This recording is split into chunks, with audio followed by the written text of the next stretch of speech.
மேட்டூர் அணையிலிருந்து திறக்கப்பட்ட உபரி நீர் சுமார் 1,80,000 கனஅடி தண்ணீர் அணையிலிருந்து வெளியேற்றப்பட்டு அந்த வெளியேற்றப்பட்ட நீர் காவிரி ஆற்றின் இரு கரையிலும் உள்ள தாழ்வான பகுதியில்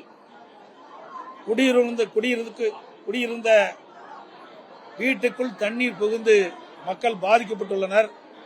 அதில் குமராபாளையம், பவானி, ஈரோடு, கொடுமுடி போன்ற பகுதிகளில் தாழ்வான பகுதியில் காவிரி கரையின் தாழ்வான பகுதியில் குடியிருப்புக்குள் தண்ணீர் புகுந்து பாதிக்கப்பட்டுள்ளார்கள்.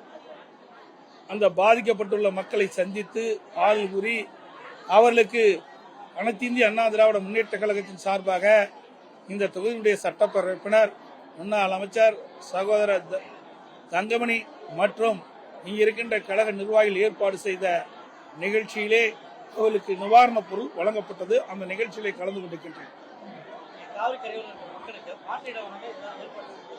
ஏற்கனவே அனைத்து இந்திய அண்ணா திராவிட முன்னேற்ற கழக அரசு இருக்கின்ற பொழுது பள்ளிப்பாளையத்தில் 200க்கும் மேற்பட்டவர்களுக்கு அந்த காவிரி கரை ஓரமாக பள்ளிப்பாளையத்தில் வசித்த அந்த மக்களுக்கு வீடுகள் கட்டிக் கொடுப்பதற்காக நடவடிக்கை எடுத்தோம்.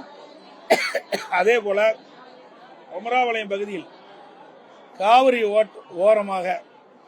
காவிரி கரையின் ஓரமாக குடியிருந்த பகுதியில் அடிக்கடி வெள்ள நீர் சூழ்வதால் அவர்களுக்கும் வேறு இடத்திலே இடம் வழங்குவதற்காக நான் முதலமைச்சர் இருந்த காலத்தில் அறுபது சகோதரர் தங்கமணி அமைச்சராக இருந்த காலத்தில் அவர்களை அழைத்து பேசுகிறோம். ஆனால் அவர்கள் அந்த இடத்திற்கு போக மறுத்தார்கள். இப்பொழுது நாங்கள் செல்கிறோம் என்று சொல்கிறார்கள். ஆகவே இந்த திமுக அரசுக்கு வலியுறுத்தப்பட்டு இந்த தாழ்வான பகுதியில் குடியிருக்கின்ற இந்த வெள்ள நீரால் பாதிக்கப்பட்ட மக்களுக்கு ஏற்கனவே கண்டறியப்பட்ட அந்த நிலத்தில் அவர்களுக்கு நில வீடு கட்டுவதற்கு ஒதுக்கி தருவதற்கு நாங்கள் அனைத்து முயற்சியும் எடுப்போம்.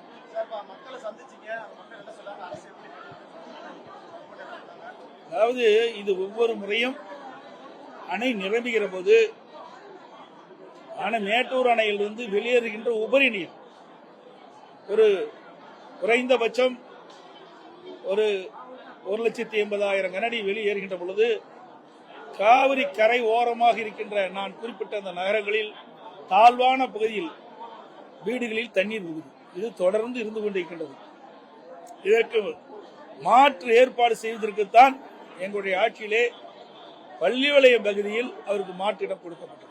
அதேபோல குமராபாளையம் மாற்று இடம் கொடுப்பதற்கு இப்பொழுது நடவடிக்கை போட்டபொழுது அப்பொழுது அவர்கள் மறுத்து விட்டார்கள். இப்பொழுது நான் சென்ற பொழுது எங்களுக்கு ஒரு மாற்று இடம் கொடுத்தால் நாங்கள் அந்த இடத்திற்கு சென்று வீடு கட்டிக் கொள்வோம் என்று அவர்கள் சொல்லுகின்றார்கள்.